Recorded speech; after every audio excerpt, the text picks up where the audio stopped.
And we are live. G'day everyone, Mike Jeffrey here, and you are listening to My Creative Journey, episode number 47. To all your listeners out there, hello, and thank you so much for taking the time to stop by here today. As I said, my name is Mike, and I'm a photographer, podcaster, and small business owner based here in Port Macquarie, Australia. Each week on the show, I bring you guys along on the highs and lows of my own creative journey and share all the knowledge that I've gained along the road to building my own freelance business.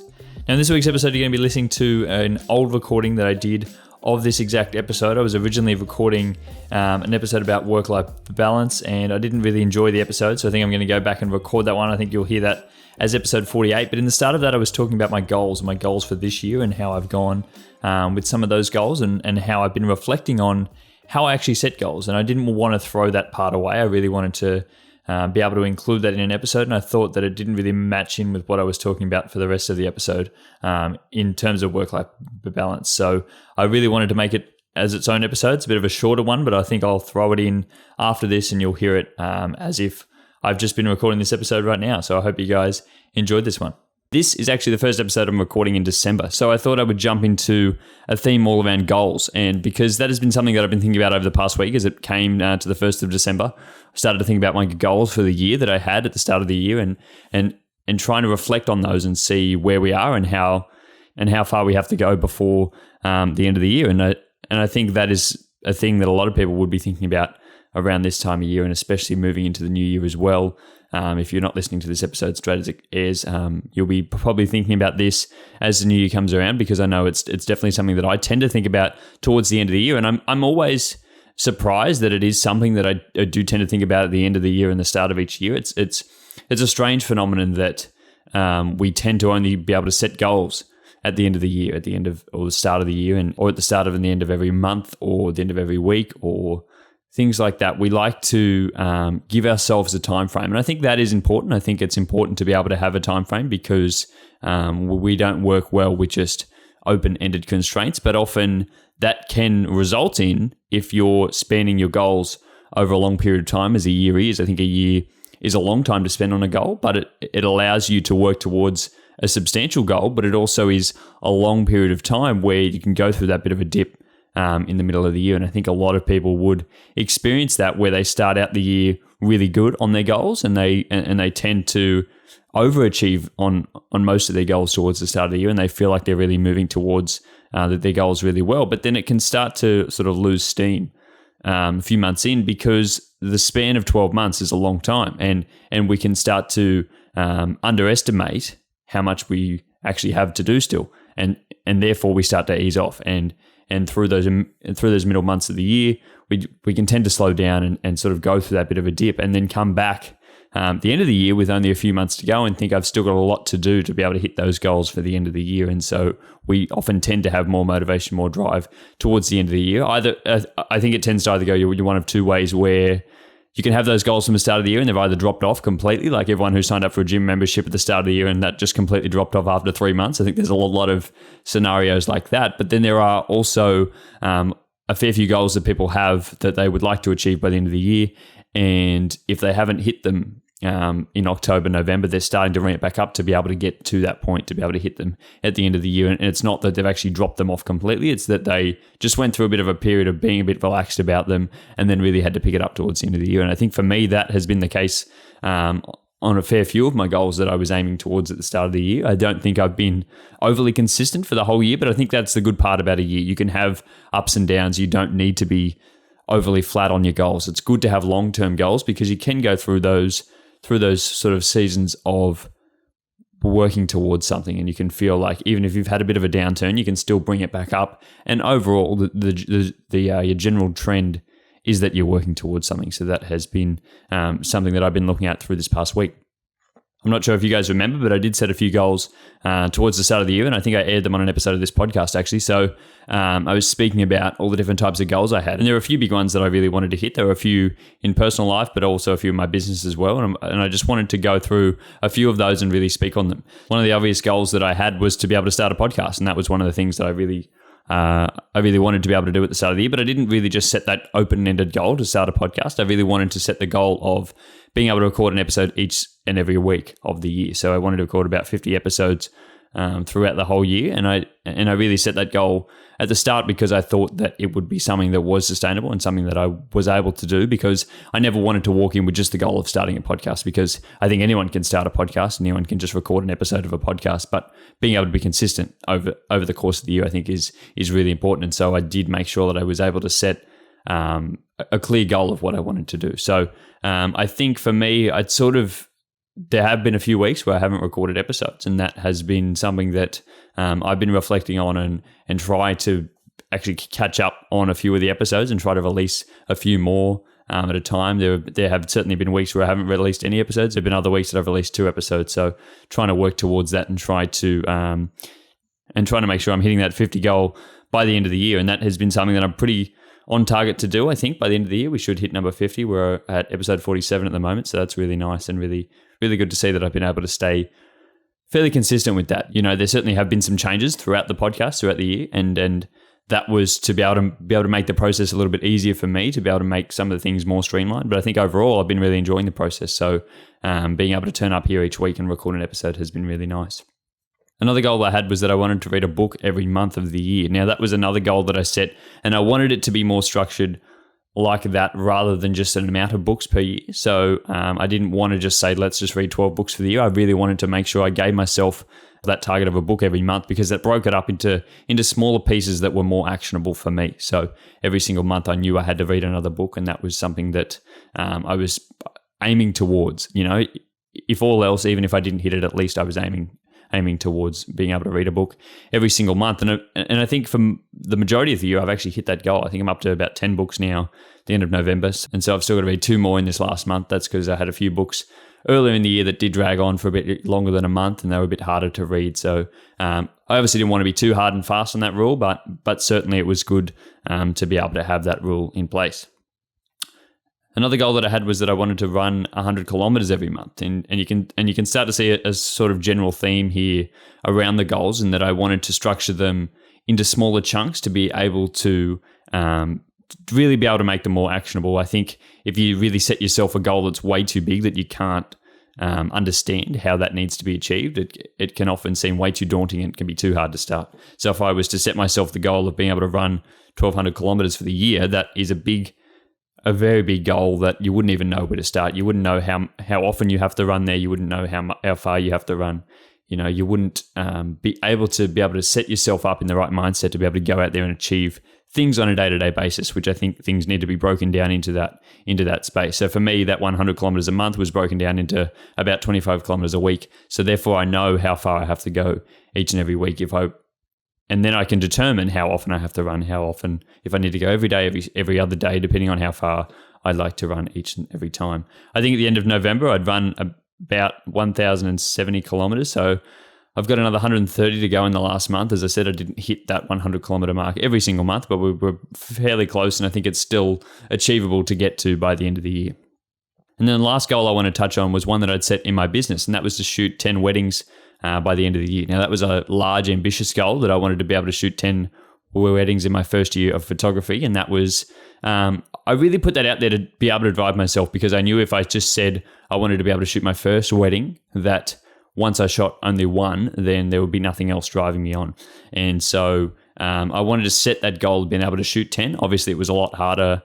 We went into lockdown for about 3.5 months of the year, so that did make it hard. It didn't start till March either, so that made it a lot harder. But I genuinely thought that there was actually a chance of me actually achieving that goal, because if I didn't think there was a chance, I think that would have made it too hard. I think I never wanted to set a goal where it was way too out of reach, but I also didn't want to set a goal that was a bit easy. You know, I didn't want to set a goal of only shoot one. I didn't want to set a goal of only shoot one wedding, because, as I said, it would have been hard to continue on after that. And it's not really a goal then. It's just like a task. You know, it's not something that I need to achieve. It's just a thing on my to-do list. It's just a thing that I need to get done this year. So that would have made it too easy. But in a task like I need to be able to shoot 10, that would require some effort. That would require me to go and contact a lot of people. That would require me to be able to put myself out there more than just asking a friend or family member to go and shoot at their wedding. So I actually thought that was genuinely achievable. And I think it is going to be something that I continue on to into next year, because I'd love to keep increasing. And that goal, whilst I didn't hit it, I think I've definitely learned a lot from it. And I've definitely had opportunities to be able to achieve that goal. So that is not something that I'm not going to take anything away from, and I'm not going to use that. I don't think I'm going to quit on that goal. Is that basically what I'm trying to say? I don't think that having a goal that you don't then reach means that you need to end that goal completely. I think it can still be something that you move on into next year. And so as I reflected on those goals, it was very striking to me how many of those goals were orientated around the numbers, how many of them were numerical in value of things that I needed to achieve. And I think for me, in the past, it's often easier to be able to set a goal that has a numeric value. We can easily quantify how much we need to do, how many things we need to do. You know, everyone seems to relate a goal around a numeric value, that they would want to achieve a certain thing. And I read the book Atomic Habits in September this year, and I'm not sure if I spoke about it on the podcast. I believe I did, but I think one of the big takeaways that I got from that book was how to be able to set habits and how to set routines in place to achieve goals. And he really broke it down into reversing the order of how we be able to set our actual habits through our day-to-day and breaking down what it actually means to set a goal. Now, for me, a goal, as you've just heard, is often a numeric value, and it's a thing I need to strive for to be able to achieve. Now, he changed that, and he said that rather than having that numeric value, rather than having an amount of things that you want to achieve, why don't we try to achieve the lifestyle of someone who would already do that? And I think that really struck a chord for me, because for me, for the longest time, having goals has always been that year in, year out thing, because once we achieve a goal, where do we then go to from there? I think once you achieve any sort of goal, it can be hard to keep moving on because you don't know what the actual purpose of the goal was in the first place. I think a goal with a numeric value is just a placeholder. That really is you breaking it down in your head into actionable tasks that you need to do to get towards that goal. But I think I'd mistaken that for the actual goal. The actual task that I needed to do to get to the goal had been mistaken for the goal itself. And once you achieve that, numeric value that you'd place on it, it can be hard to be able to find purpose after that. It can be hard to know what it was you were trying to achieve in the first place. And so for me, I've really had to go back over a lot of my goals and think, what was it that I was trying to achieve with these goals? I think these were all tasks that I was trying to do, and these were all things that I could incorporate into my routine, yes, but they may not have actually been a goal that I was striving for in my own life. So repositioning goals in terms of a lifestyle and repositioning goals in terms of the person who you were trying to become, I think is one thing that I'm really going to do next year. And I am going to make a whole episode about this, I think, in the early stages of next year, about how I am able to set those goals. But I wanted to run through how I would change some of those goals, because I think it's important for you to really grasp this mindset, because it was really helpful for me in being able to determine where I need to go with these goals for next year.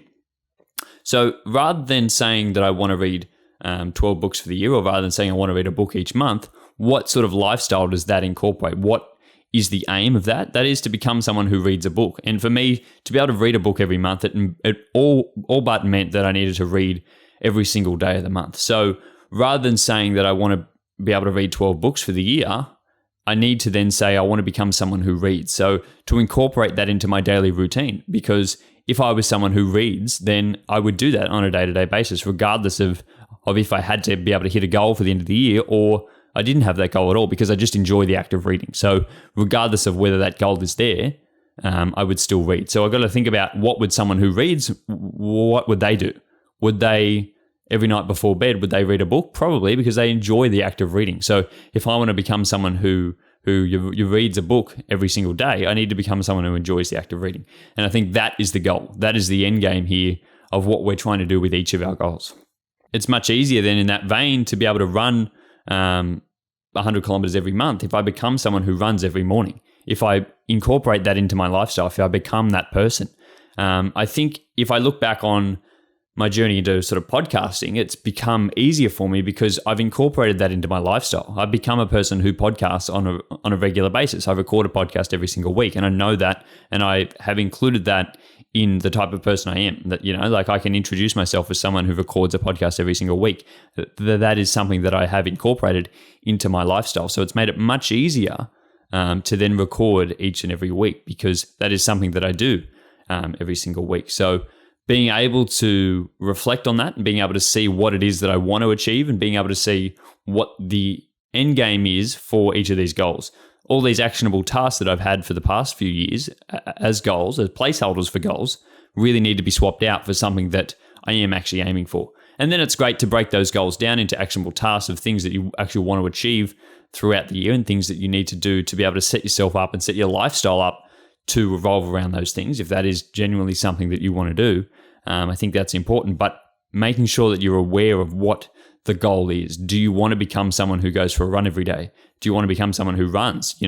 Is there an action around that? Do you want to become someone who runs half marathons? If that's the person who you would like to become, then you probably need to be able to put steps in place to be able to become that person. But on their own, the steps in isolation do not make you that person. But I think if you become that person, those steps will fall into place regardless. So I think that has been something that I've been thinking about, and that has been something that I think I'm going to have to change my ideology around when I go to set those goals next year. And I thought that I would share that because I think that could be very helpful for a lot of people in changing their mentality on how they're able to set goals.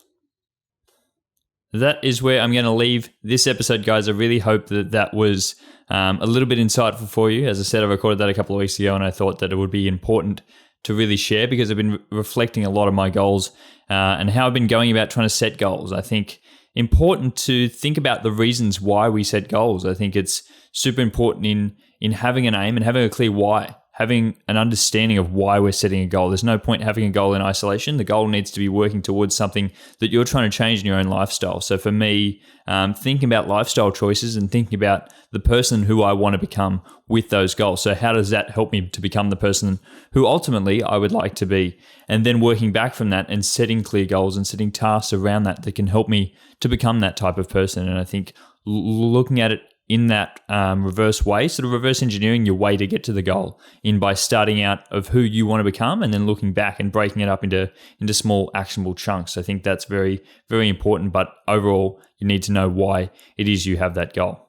And then I think the other big point around the goals is to make sure that they are large enough. We all want to be able to achieve goals, but we don't want to make them so small that they are able to just be actions on our to-do list every single day. If they're that easy to do, then they wouldn't be a point actually having the goal. We need to set goals that actually make us get outside our comfort zone, that make us push ourselves to be able to achieve big things. If it was really easy, we would never be able to push ourselves to be able to go and do anything, and it would never really change us in any way at all. So there'd be no point having that goal. So make sure that they are large enough that you may struggle to achieve them. You don't always have to hit goals. If you're always achieving your goals, you're never going to be motivated to continue on and to continue to set goals because it's going to be very hard to keep going with those. So make sure they're just a little bit out of your reach. So you do have to work a little bit in order to get to them. And I hope that this was helpful, and I hope you guys actually learned or actually had to think about something throughout this episode, and it helps you structure your goals as you're moving into next year and moving into your next stages in your creative journey. So with that said, guys, I hope you really enjoyed this episode, and I will speak to you all again next Monday. Bye.